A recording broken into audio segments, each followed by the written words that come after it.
From 90.7 WFAE, this is NewsWorthy for Wednesday, May 20th, 2026. I'm Eric Teal. Mallard Creek High School has lodged a formal appeal after one of its winning track and field runners was disqualified for celebrating as he crossed the finish line. The viral moment cost the school its third straight state championship. James Farrell has more. As Nyan Brown crossed the finish line on Saturday with a sizable lead, he raised his hand and held up 5 fingers, reportedly representing 5 combined indoor and outdoor championships for Mallard Creek. But officials disqualified Brown for the gesture, claiming he'd already been warned after an earlier celebration. School officials have said they received no warning. The North Carolina High School Athletic Association confirmed Mallard Creek has appealed the decision. It will now go through the Independent Interscholastic Athletic Appeals Board, part of the state's Department of Public Instruction.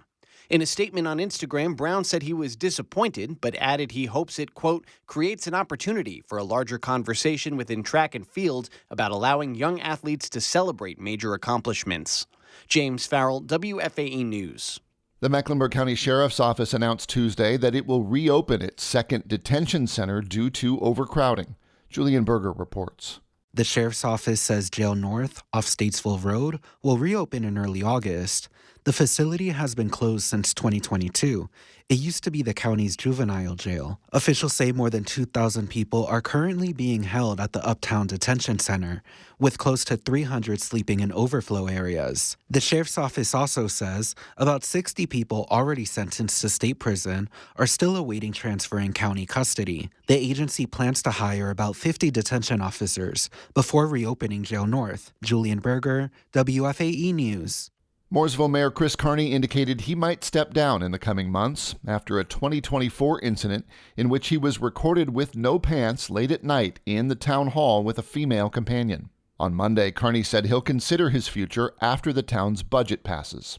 And then the conversation will then be, how do my wife and I go back to the wonderful life that we've had, and we have given plenty of this community over our years that we weren't elected, and I'm happy to go back to doing much for this community as I can as a citizen, because again, I think too many people get caught up in the highlight of thinking a title matters. Carney has blamed the incident on getting sick after mixing alcohol and medication.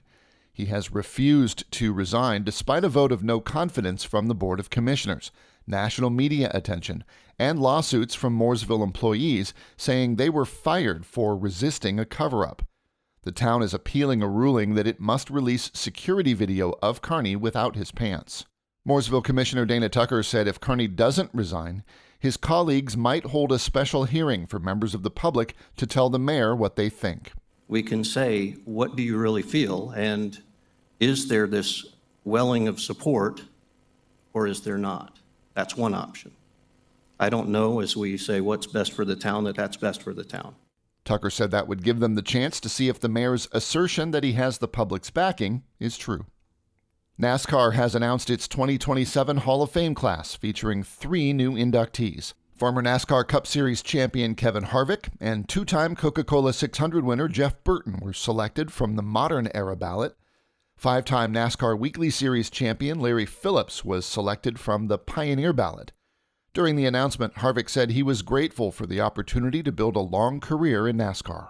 I was pretty lucky, to be honest with you, to be able to experience that journey and be able to make my living driving a race car and something that we used to do as a hobby. So to be able to have that all lead to Hall of Fame and everything that we are fortunate enough to experience today and getting voted in is something that's pretty special. In addition, the Landmark Award will go to NASCAR executive Lisa France Kennedy for her contributions to the sport. The Hall of Fame induction ceremony will be held January 22nd. Governor Josh Stein wants state government to play a more active role in addressing North Carolina's housing shortage. Adam Wagner reports from Raleigh. Stein's executive order directs the agencies under his control to work together to help solve a housing shortage that could reach 765,000 homes by 2029. To coordinate the effort, Stein has hired Janika Ratcliffe as his new Senior Director for Housing Policy. The state itself can't build houses. I certainly can't do it by myself. But what the executive order does is it sets us up to make it easier for more housing to be built more affordably across the state. Ratcliffe will work across state government to define North Carolina's housing policy and establish measurable goals. Stein has also directed her to work with local governments, builders, financial institutions, and others to use their data and information to add housing. Ratcliffe says she will set up public-facing dashboards so that people can track state government's progress. Adam Wagner, North Carolina Newsroom, Capitol Bureau. The City of Charlotte will honor individuals and businesses making an impact in the community at the Mayor's International Community Awards. Julian Berger has more. The Mayor's International Community Awards recognizes people and companies helping strengthen Charlotte's global connections. This year's honorees include Pat Martinez, Polly Altai, and Saya CEO. Foreign-owned companies, Midrex Technologies, Premix Group, and Rosenberg USA will also be recognized. The Office of the Mayor and the Charlotte International Cabinet have hosted the awards since 1998. Maggie Commons is the Charlotte International Cabinet's chair. Charlotte is an international city. We are almost 20% foreign born. And I think this is a wonderful opportunity for the community to honor those people and their contributions to making Charlotte a more vibrant, interesting, wonderful place to live. The award ceremony takes place Wednesday evening at Booth Playhouse in Uptown Charlotte. Julian Berger, WFAE News. One critically endangered species that calls North Carolina home now has 5 more members. 3 male and 2 female red wolf pups were born earlier this month at the Museum of Life and Science in Durham. Red wolves once thrived across the southeast, but now number only about 300 in total, both in the wild and in captivity.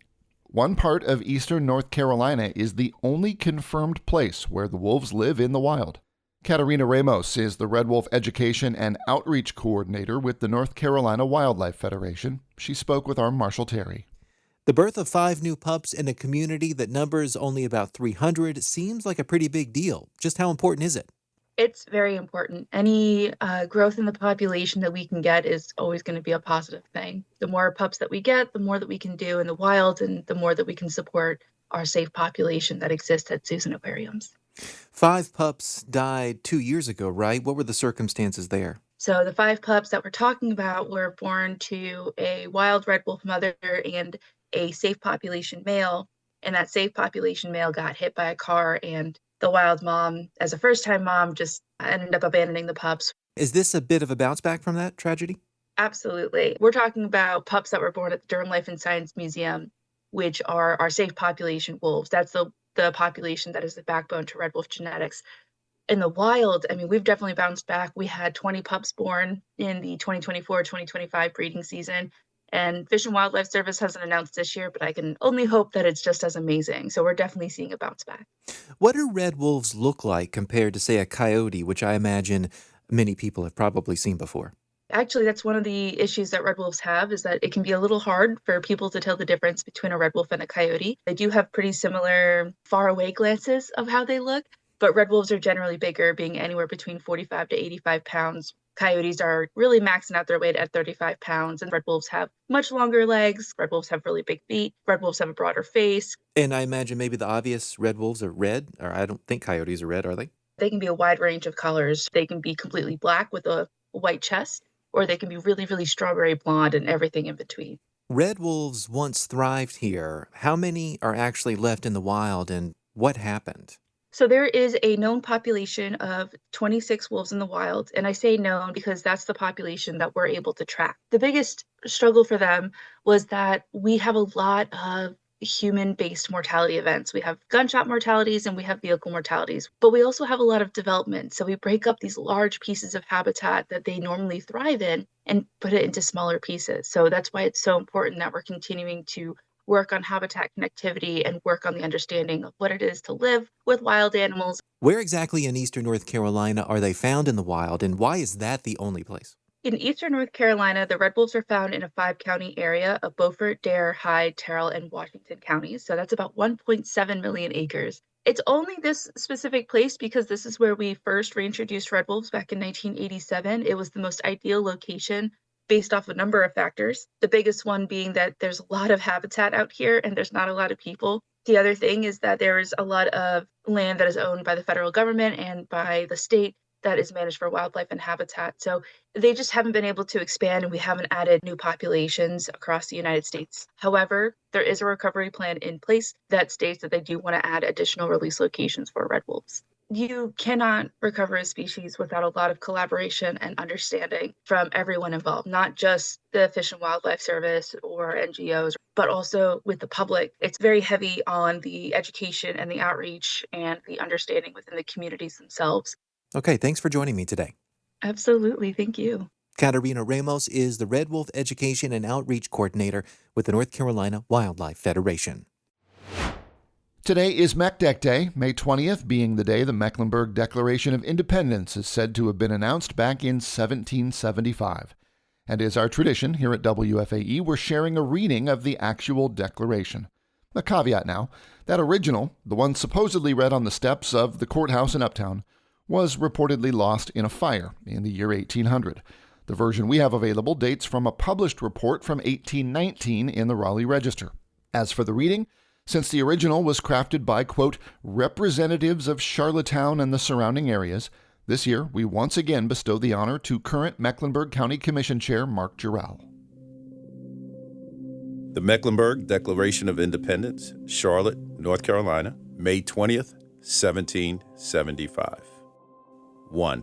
Resolved, that whoever directly or indirectly abetted, or in any way, form, or manner, countenanced the unchartered and dangerous invasion of our rights, as claimed by Great Britain, is an enemy to this country, to America, and to the inherent and inalienable rights of man. 2. Resolved, that we, the citizens of Mecklenburg County, do hereby dissolve the political bands which have connected us to the mother country, and hereby absolve ourselves from all allegiance to the British Crown, and abjure all political connection, contract, or association with that nation who have wantonly trampled on our rights and liberties, and inhumanly shed the innocent blood of American patriots at Lexington. 3. Resolved, that we do hereby declare ourselves a free and independent people, are, and of right ought to be, a sovereign and self-governing association under the control of no power other than that of our God and the general government of the Congress, to the maintenance of which independence we solemnly pledge to each other our mutual cooperation, our lives, our fortunes, and our most sacred honor. 4. Resolved, that as we now acknowledge the existence and control of no law or legal officer, civil or military, within this country, we do hereby ordain and adopt, as a rule of life, all, each and every of our former laws, wherein, nevertheless, the Crown of Great Britain never can be considered as holding rights, privileges, immunities, or authority therein. 5. Resolved, that it is also further decreed that all, each and every military officer in this county is hereby reinstated to his former command and authority, he acting conformably to these regulations, and that every member present of this delegation shall henceforth be a civil officer, v. a justice of the peace, in the character of a committee man, to issue process, hear, and determine all matters of controversy according to said adopted laws, and to preserve peace and union and harmony in said county, and to use every exertion to spread the love of country and fire of freedom throughout America until a more general and organized government be established in this province. That's Mecklenburg County Commission Chair Mark Jarrell reading the MECDEC, the Mecklenburg Declaration of Independence, born on this date in 1775. And for Wednesday, May 20th, that's Newsworthy. I'm Eric Teal.